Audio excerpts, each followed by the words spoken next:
हाँ जी, स्वागत है आप सभी का एक बार फिर से रीजनिंग के इस ऑनलाइन क्लास में और आपके अपने परिवार और आपके अपने YouTube channel reasoning bye Dilip Sharma पर। जी, मेरी आँख में थोड़ा सा फ़ायदा दिखा है कल से। आँख जो है थोड़ी सी खुल रही है, सूजन थोड़ी कम हुई है, थोड़ी सी कम हुई है, थोड़ा टाइम लगेगा। हो सकता है कि पूरी लॉजिकल रीजनिंग मुझे ऐसे करानी पड़े एक आँख से, कि फ़िलहाल एक बाज़ार बंद है। कोई नहीं, इस बाज़ार को बंद रहने दो, आपका पढ़ाई का बाज़ार चालू रहना चाहिए।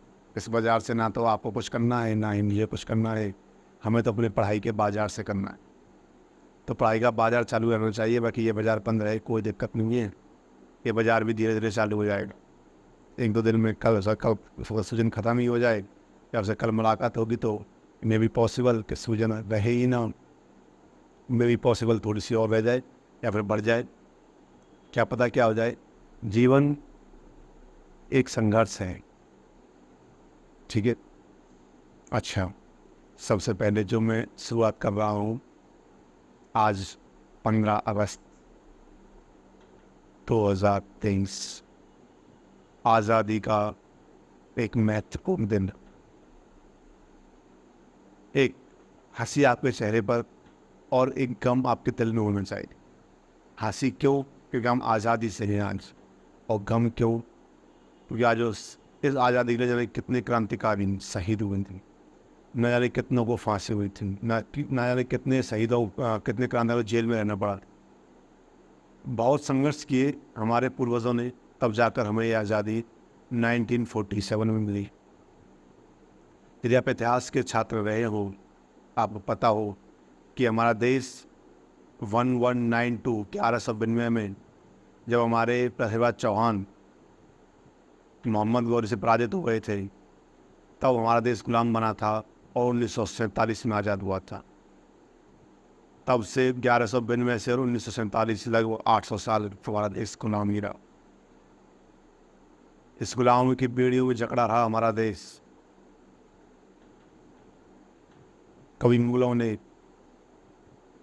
कभी अफगानिस्तान के शासक महमूद गजनवी ने, कभी गौरी ने, कभी खिलजी वंश ने, कभी लोधी वंश ने, हर बार वो गुलाम बनाए। तब जा कर के कहीं एक अंतिम जो सम्राट था हमारे देश का, पृथ्वीराज चौहान, उनके बाद 1947 में हमारे देश को अपना प्रधानमंत्री के रूप में पंडित जवाहरलाल नेहरू मिले। और आज ही के दिन 15 अगस्त 1947 को शुक्रवार के दिन हमारा देश आज़ाद हो गया। 15 अगस्त 1947 को क्या था? शुक्रवार था, क्योंकि रीजनिंग का टीचर हूँ तो मुझे पता है कि शुक्रवार के दिन ही हमारा देश आज़ाद हो गया था। और आज 15 अगस्त 2023, इतना बड़ा उपलक्ष्य, इतनी बड़ी, कहते इतना बड़ा शौर्य का जीवन जो हमें हमारे पूर्वजों ने दिया। उन्होंने यार कितनी यातनाएं झेली, तब जा कर के हमें ये जीवन मिला। तो इस जीवन के महत्व को समझें और देश के लिए। और आपसे मैं ये भी कहूँगा कि आप देश के फैन बने, किसी व्यक्ति विशेष के फैन ना बने। देश धर्म को बचाना ही आपका परम कर्तव्य होना चाहिए। तो ये परम कर्तव्य आपका क्या है कि देश और धर्म को बचाएं, देश को सबसे ऊपर रखें। किसी व्यक्ति विशेष के फैन ना हो, पूरे देश के फैन। भारत देश आपकी रगों में रहना चाहिए। भारत देश आपके, भले ही मेरी ये आँख नहीं खुल रही है, लेकिन जब देश की बात आती है तो देखो मेरी आँख पहले से थोड़ी सी एक्स्ट्रा खुल गई होगी, क्योंकि देश आपकी रगों में होना चाहिए। आपकी रगों में जो खून है, वो खून का हर कतरा देश के प्रति बलिदान को समर्पित रहे। ठीक है, तो इस स्वतंत्रता दिवस पर आप भी देशभक्ति का एक नया प्रण लें कि चाहे कुछ भी हो जाए, हम देशभक्ति में अपना सब कुछ बलिदान कर देंगे। ठीक है, सर्वोपरि देश है, देश से ऊपर कुछ नहीं। कहते हैं कि भारत माता है, भारत क्या है? माता है। तो माँ के लिए सब कुछ बलिदान करना हमें आता है, तो इस बात को याद रखना। और ये 15 अगस्त हमें ये भी याद दिलाना चाहिए कि किन किन मजबूरियों से लड़ते हुए हमने आज़ादी ली थी। इसी दिन की वजह से कभी दंगे भी हुए थे 1947 में, 1948, 1949, 2 साल दंगे हुए थे। मैंने कितने लोग कटे, चाहे वो हिंदू हो चाहे मुस्लिम हो। उस सांप्रदायिक हिंसा ने न जाने कितने घरों को नुकसान पहुंचा दिया था। ठीक है, तो एक लाइन मुझे याद आती है, कहाँ बनेंगे मंदिर मस्जिद, कहाँ बनेंगे गुरुद्वारे। समझे मेरी बात को, कि मंदिर मस्जिद के पीछे वो लड़ाई कभी हुई थी, वो लड़ाई ना हो, उसका याद रखें। ठीक है, जो सच है तो देश और धर्म को बचाते रहे। धर्म की रक्षा भी सबसे पहले, देश की रक्षा फिर धर्म की रक्षा। ठीक है, धर्म की रक्षा भी आपका ही परम कर्तव्य है। ऐसा नहीं कि धर्म की रक्षा ही ना करें। ठीक है, धर्म की रक्षा करना भी आपका ही कर्तव्य है, संस्कृति की रक्षा करना भी आपका ही कर्तव्य है। ठीक है, तो सबसे पहले धर्म विशेष को पीछे छोड़ करके देश को आगे देखते हुए, सबसे पहले क्या है, देश है। तो हम आज उन सभी क्रांतिकारियों को नमन करते हैं जिनकी वजह से आज हम स्वतंत्र हैं। ठीक है, तो उन क्रांतिकारियों को नमन करता हूँ, मैं श्रद्धांजलि अर्पित करता हूँ। और अपने स्वतंत्रता दिवस पर यही कहना चाहूँगा भी कि उनके इस बलिदान के बिना कुछ भी संभव नहीं था। शायद यदि वो बलिदान ना देते तो हम आज भी गुलाम होते। आज आपको बहुत अधिकार दिए गए हैं, आप अधिकार हैं आपके पास, आप बोल सकते हो, कुछ भी कर सकते हो, कहीं किसके अगेंस्ट बोल सकते हो। ऐसा तब नहीं था। ठीक है, तो मैं आपसे अंत में यही कहूँगा कि आप सभी को स्वतंत्रता दिवस की बहुत बहुत शुभकामनाएं। ठीक है, देखिए, the key to life is accepting challenge, one someone stop doing this is dead. जीवन की कुंजी चुनौतियों को स्वीकार करना है। एक बार जब कोई ऐसा करना बंद कर देता है तो वह मर जाता है। देखो भाई, क्या है जीवन, व्हाट इज लाइफ। आपके जीवन में कोई परेशानी आई, आपने उसे स्वीकार किया, उसको उस परेशानी को दूर किया, समझे, तो यही तो है जीवन। परेशानियों को पकड़ना, कहते हैं कि समस्याओं का आना पार्ट ऑफ लाइफ है और उनसे लड़ना आर्ट ऑफ लाइफ है। तो समस्याओं को स्वीकार करना और उनसे लड़ना, यही तो जीवन है। जिस दिन आपने ऐसा करना बंद कर दिया, ये मान लेना कि आप मर गए, आप मर जाते हैं। जीवन क्या है, अपडेट रहना ही जीवन है। कोई समस्या आई और आपने उस समस्या के सामने हार मान ली, जैसा कि स्टूडेंट करते हैं। मैं सभी स्टूडेंट से कहना चाहूँगा, चाहे वो हमारे प्रदेश कोटा के क्यों ना हो, क्योंकि मैं राजस्थान से आता हूँ। कोटा जो कोचिंग राजधानी कही जाती है, शिक्षा राजधानी कही जाती है, वहाँ पर आए दिन बच्चे सुसाइड करते हैं। मैं भी कोटा से पढ़ा हूँ, मैंने भी नीट की तैयारी की है। वो प्रेशर होता है, सबके ऊपर होता है, लेकिन क्या मर जाना ही उसका एकमात्र हल है? क्या आत्महत्या करना ही उसका एकमात्र हल है? क्या ये हल नहीं कि आप पढ़ाई करें और आप उस पेपर को क्रैक करें और ना कर पाएँ तो और कुछ अच्छा करें?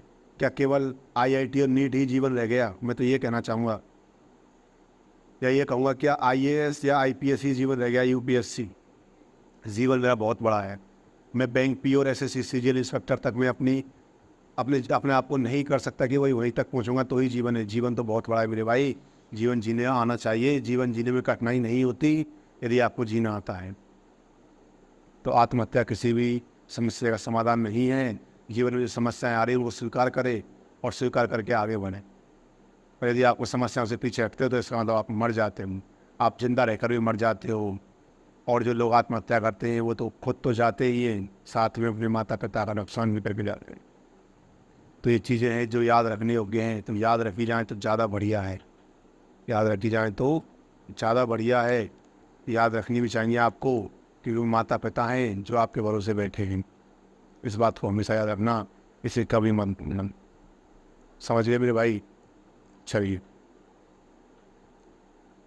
देखिए, मेरा चैप्टर है statement and assumption. Statement assumption मेरा चैप्टर है।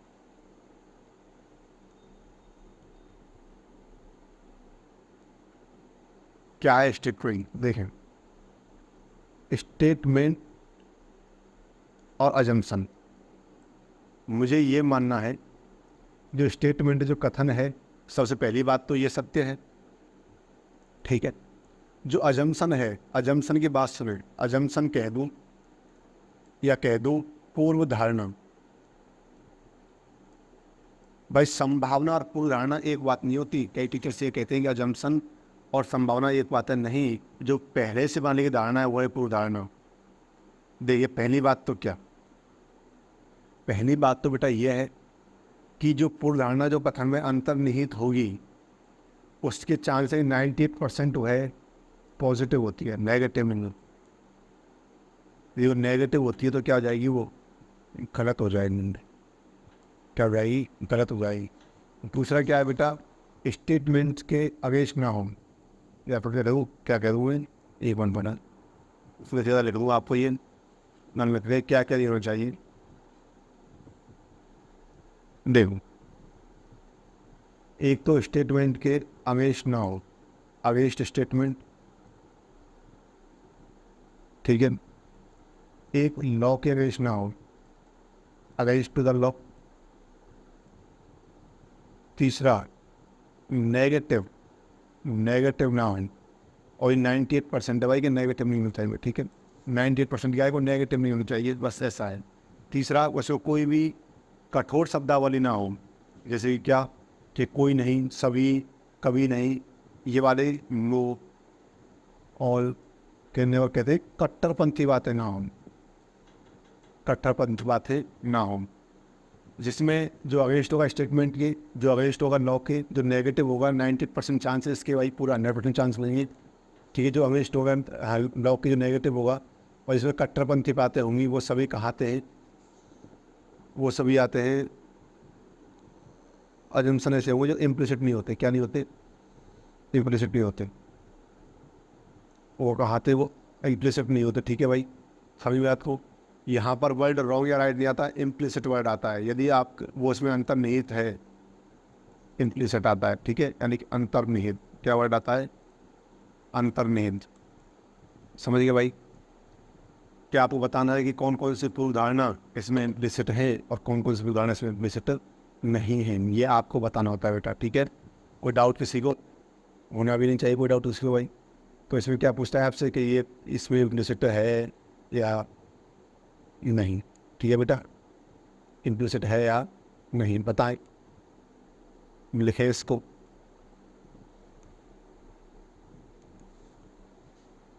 लिखे भाई इसको। स्टेटमेंट कहेगा आपसे अजम्पशन में और अगेंस्ट स्टेटमेंट नहीं होनी चाहिए, लॉ के अगेंस्ट नहीं होनी चाहिए, नेगेटिव नहीं होनी चाहिए, 98% चांस ये हैं, और उसमें कभी कोई कट्टरपंथी शब्द का इस्तेमाल नहीं होना चाहिए। इसने हालत ख़राब कर रखी मेरे भाई, बहुत ज़्यादा हालत ख़राब रखी इसमें। चलिए करिए, लिखिए, लिख लिया, और पहला आपके पास है, बताइए। पहला आपके पास ये है, बताइए इसको कि इसमें क्या होगा क्या नहीं होगा।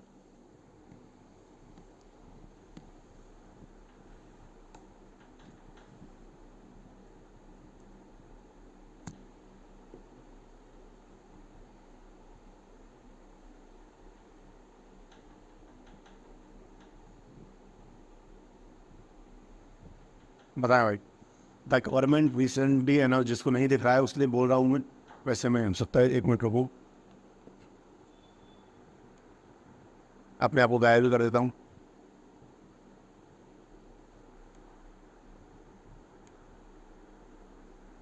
चलिए कोई नहीं, मुझे ना देखें, केवल क्वेश्चन को देखें, ठीक है। बताएं भाई। वो कह रहा है कि the government recently announced additional food for work programmes for all the drought affected regions in the country. The government has adequate funds to run these programs. Affected people may be able to get at least one meal a day due to these programs. सरकार ने हाल ही में देश के सभी सूखा प्रभावित क्षेत्रों के लिए काम के बदले भोजन कार्यक्रम की घोषणा की है। अवधारणाएँ क्या क्या है, या पूर्व धारणाएँ क्या क्या है कि सरकार के पास इन कार्यक्रमों को चलाने के लिए पर्याप्त धन है, और इन कार्यक्रमों के कारण प्रभावित लोगों को दिन में कम से कम एक समय का भोजन मिल सकेगा। देखिए भाई वो क्या कह रहा है, वो कह रहा है आपसे, मेरी बात सुनिए आप सभी। भाई सरकार ने एक प्रोग्राम चलाया है जो सूखाग्रस्त क्षेत्र में, उनसे कहा है जो सूखा प्रभावित क्षेत्र है कि यहाँ पर आप ऐसा करें, काम करें, और काम के बदले आपको हम पैसा नहीं देंगे, अब आपको खाना देंगे। क्या देंगे, खाना। समझ में लगा। वो क्या करा कि हम आपको खाना दे, कोई बात नहीं, मेरा फोटो नहीं दिख रहा है तो आपको क्वेश्चन दिख रहा है ना, क्वेश्चन दिखना चाहिए, ठीक है, हम आपको क्या देंगे, खाना देंगे। और जब खाने देने की बात हो रही है तो उसने कहा भाई कोई सरकार यदि कोई चीज़ मतलब मान लीजिए कुछ कर रही है, कोई कार्यक्रम चला रहा है, यदि मुझे कोई कार्यक्रम चलाना है, मान लीजिए मैं आपको एक फ्री बैच स्टार्ट करता हूँ ऑफलाइन, जैसे कि मैंने चला भी रखा है कि आपको रीजनिंग यहाँ पर एक फ्री मिलेगी, एक जो 4 से 5 बजे क्लास है शाम की, वो आपके लिए फ्री अवेलेबल है। जितने भी बच्चे हैं, खूब बड़ा हॉल है, कितनी भी आइए। मैंने ऐसा क्यों किया, ये कार्यक्रम क्यों चलाया, क्योंकि मेरे पास उसके चलाने के लिए धन था, पैसे थे कि मैं अपनी टीम को पैसा दे सकूँ, समझे, या फिर मैं वहाँ पर आपके लिए बैठने हुए चेयर का इंतजाम कर सकूँ, बेंच का इंतजाम कर सकूँ, अपने लिए बोर्ड और मार्कर ला सकूँ, समझे मेरी बात को, आपके लिए पानी पीने की व्यवस्था कर सकूँ अच्छी। मेरे पास पैसे थे तो मैंने इसको फ्री में चलाया। तो इस सरकार यही तो गई, सरकार के पास इतना कार्यक्रम चलाने धन है, पर्याप्त धन है जब भी सरकार चला पा रही है। यदि सरकार के पास धन ना होता तो क्या सरकार चला पाती, नहीं चला पाती ना। इन कार्यक्रमों के कारण प्रभावित लोगों को दिन में कम से कम एक समय का भोजन मिल जाएगा। जी सही बात है। तो इसमें पहला भी इम्प्लिसिट है और दूसरा भी क्या है, इम्प्लिसिट है बेटा, ठीक है।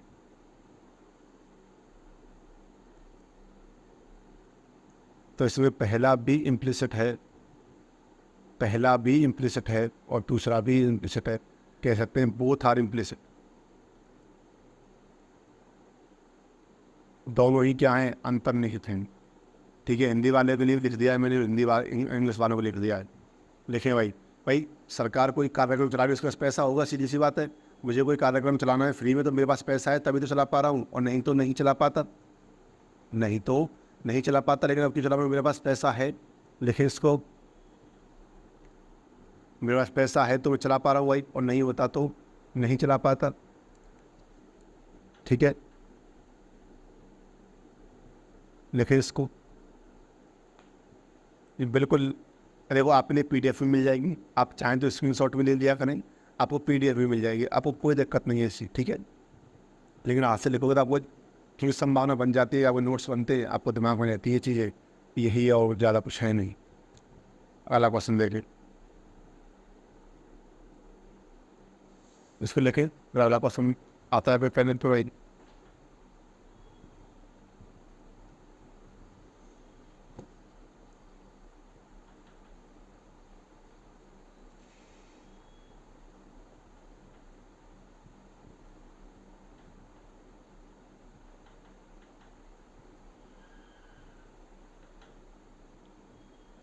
बताया इसको, मुझे दिख रहा होगा आपको, चलिए दिख रहा है, इसमें मुझे अपना फ़ोटो नहीं हटाना पड़ेगा। और इस साथ ये क्या हो गया, आपका चेहरा ही तो नहीं देखना था। चलिए बताइए इस,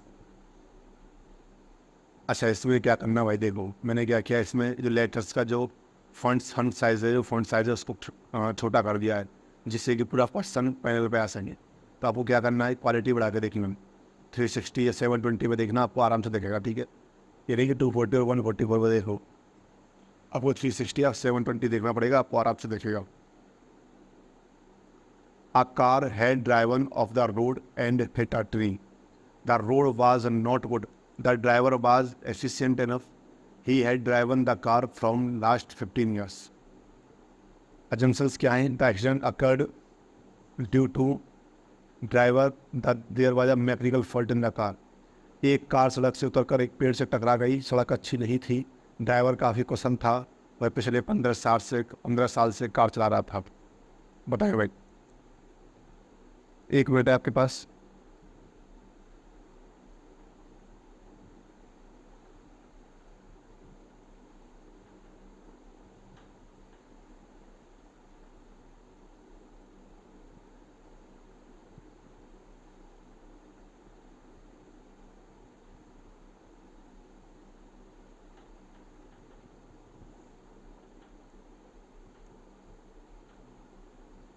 देखिए वो,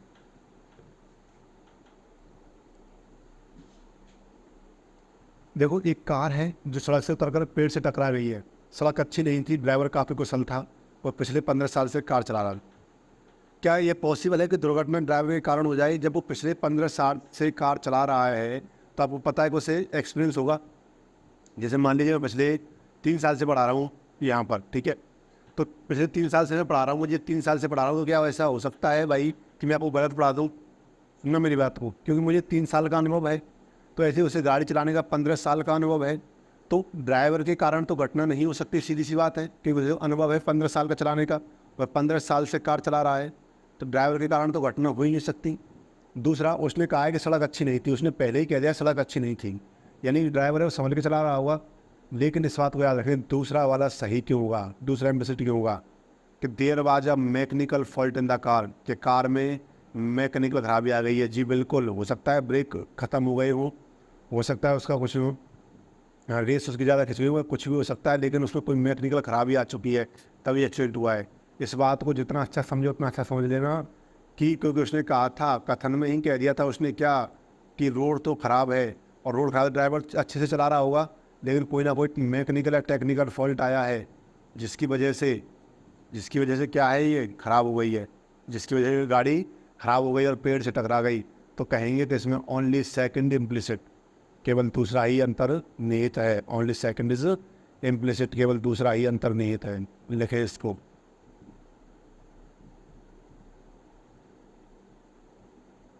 लिखे भाई, केवल दूसरा ही अंतर्निहित है। ये आपकी क्लास आज भी बहुत कम क्लास होगी, शायद 40 मिनट की, क्योंकि आज आपने जवाब दे दिया बहुत ज़्यादा।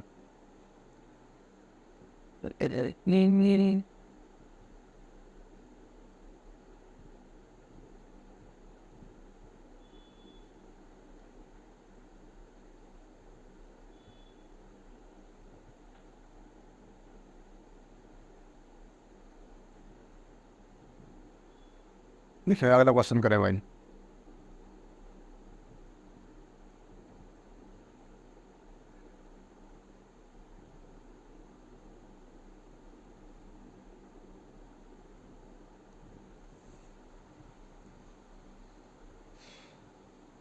तो या तो आपको क्वेश्चन दिख रहा होगा, अच्छा क्वेश्चन नहीं दिख रहा, थोड़ा सा अपने आप को थोड़ा छोटा करना पड़ेगा। सर अपने आप को थोड़ा छोटा कर लो, अपने आप को कम दिखा दो, हमें क्वेश्चन देखना है। ठीक है भाई, आपकी मर्जी, ये लो, मैं तो अपने आप को जल्दी कर दूँ, आपको क्वेश्चन देखना चाहिए। चले करेगा। Most of the engineering college in the state applied to the regulatory body for sanitizing more numbers of seats for the next academic sessions. The regulatory body may grant additional seats sought for by the engineering college of the states. The engineering college of the states may get adequate number of the applicant to the fill the additional seats. करिए भाई, simple है। अरे थोड़ा दिमाग लगाइए, आराम से हो जाएगा, सिंपल है, कोई ज़्यादा इसमें कुछ है नहीं। 1 मिनट है आपके पास करने के लिए।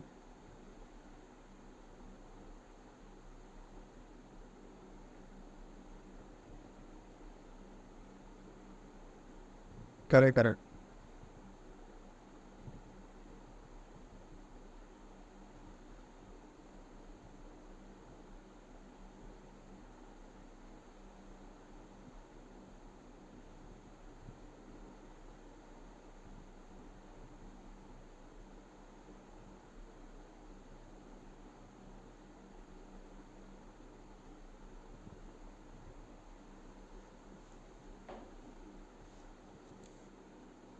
देखें भाई, क्या कह रहा है वो, कि राज्य के अधिकांश इंजीनियरिंग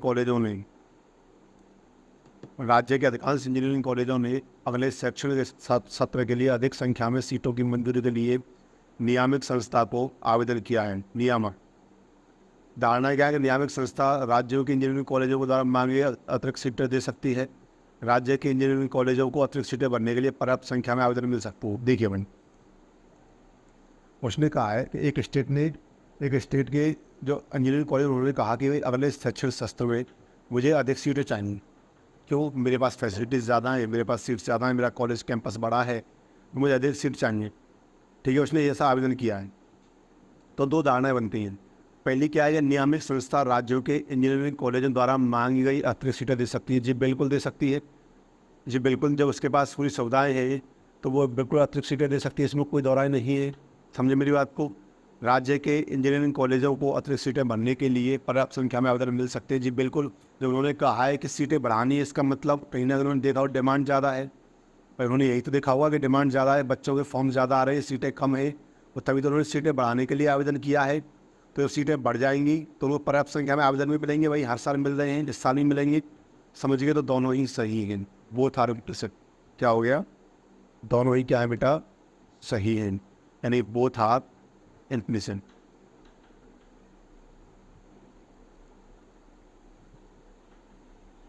बोथ आर इम्प्लिसिट लिखें बेटा इसको।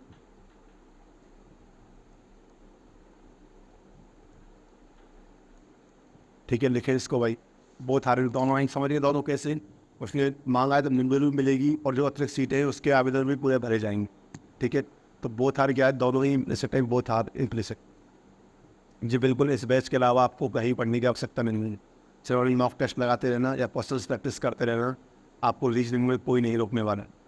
ठीक है, आपको रीजनिंग में कोई रोकने वाला पैदा ही नहीं हुआ यदि आपने ये बैच पूरा ले लिया और मॉक टेस्ट लगा लिए या क्वेश्चन कर लिए बुक से, चाहे वो बैंक हो और चाहे वो एसएससी हो, इस सभी के लिए कराया जा रहा है। अगला जो बैच आएगा वो स्पेशल बैंक के लिए भी आएगा, और अब अगला 2 बैच आएंगे, एक होगा एवेंजर्स बैच बैंक का होगा ओनली फॉर बैंकर्स, और एक बैच होगा जिसमें हम प्रीवियस ईयर के क्वेश्चंस करेंगे, चाहे वो बैंक के हो चाहे वो एसएससी के हो, समझ रहे मेरी बात को, चाहे वो कैट के हो, कोई दिक्कत नहीं। ठीक है, चलिए भाई अगला क्वेश्चन देखेंगे।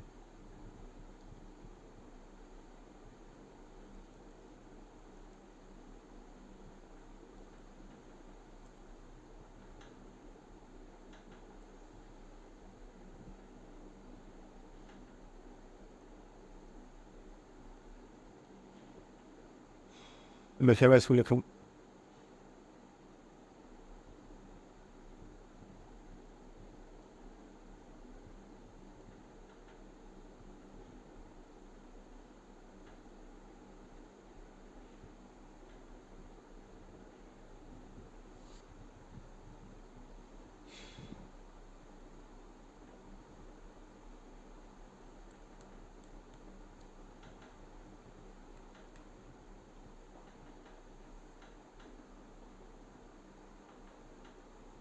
लिख लिया भाई, अगला क्वेश्चन करें। शायद चैनल में फॉल्ट आ रहा है भाई कुछ।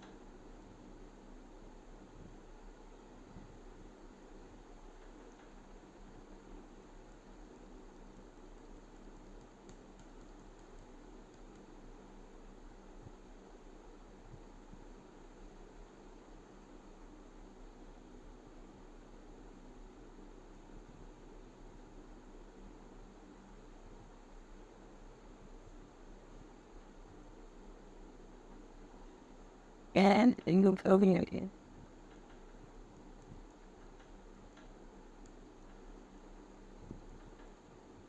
थोड़ा सा मुझे टाइम में थोड़ा सा 1 मिनट और दें।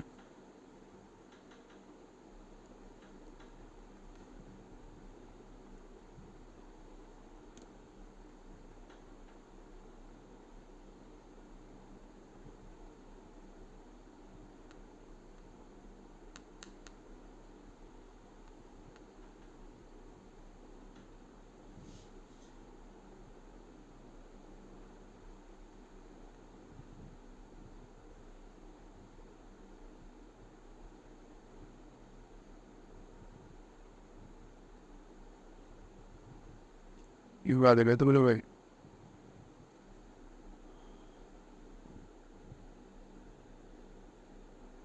क्या दिक्कत आ रही है, सी 1 मिनट हो आया भाई, करें पसंद आ गया।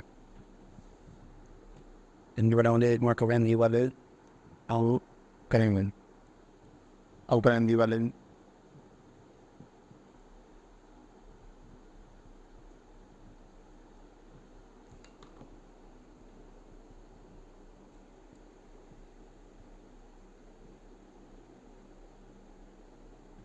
देखो भाई, in the view of the sub, देखो राज्य में चल रही भीषण गर्मी को देखते हुए सरकारों ने स्कूलों को तत्काल प्रभाव से अगले 1 पखवाड़े तक बंद करने की कहा है।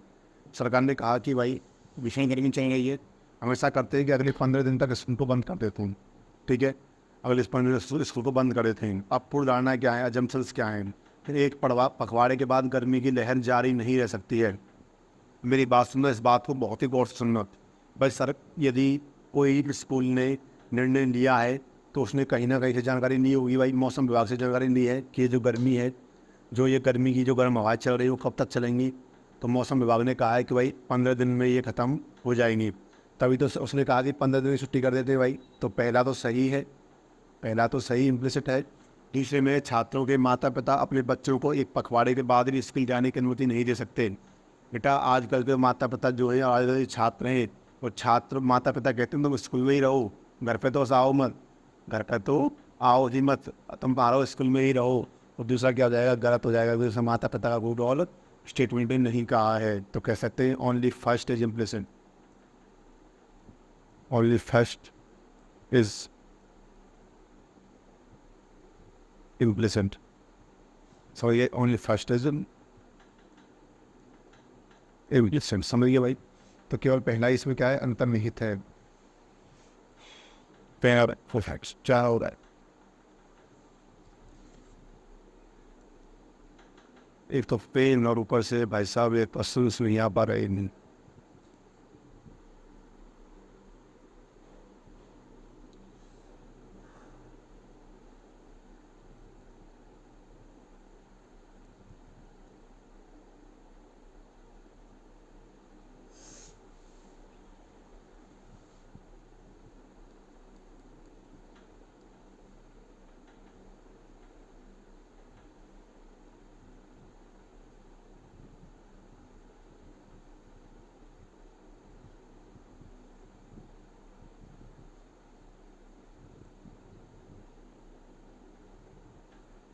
लिखा हुआ इसको ये भाई, छात्रों के मात्र छात्र के आज के माता पिता चाहते हैं कि हमारे बच्चे हमारे पास ही रहे। वो चाहते हैं कि स्कूल में रहे भाई, चाहे सुबह रहे शाम रहे, स्कूल में रहिए, स्कूल से आए ही ना।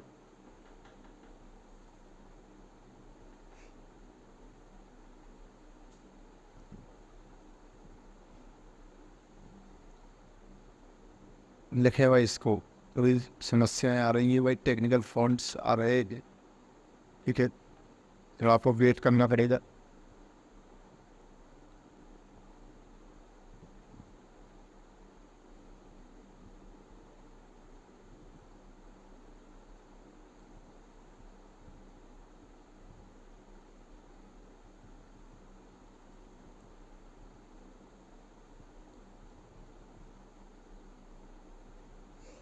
अब अलग क्वेश्चन ही नहीं आ पा रहे बेटा, अभी क्या हो गया।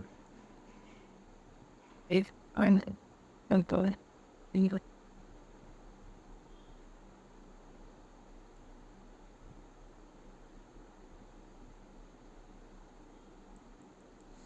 शायद सर्वर में कोई इशू है बेटा, या फिर लैपटॉप में कोई दिक्कत आ रही है। जो भी रहा बेटा, लेकिन आपका टाइम तो जा रहा है, आपका टाइम यहीं जाना चाहिए, आपका टाइम पेस कीमती है। हम सिर्फ 2 मिनट और देखेंगे, यदि सही होता तो ठीक है, नहीं तो अपनी क्लास आज यहीं ख़त्म कर देंगे, ठीक है। हम केवल 2 मिनट और देखेंगे कि सही हो रहा है या नहीं, सही होता है तो ठीक है, नहीं तो अपनी क्लास यहीं ख़त्म कर देंगे। आपको PDF मिल जाएगी, उस PDF से आप क्वेश्चन करने का कोई दिक्कत नहीं।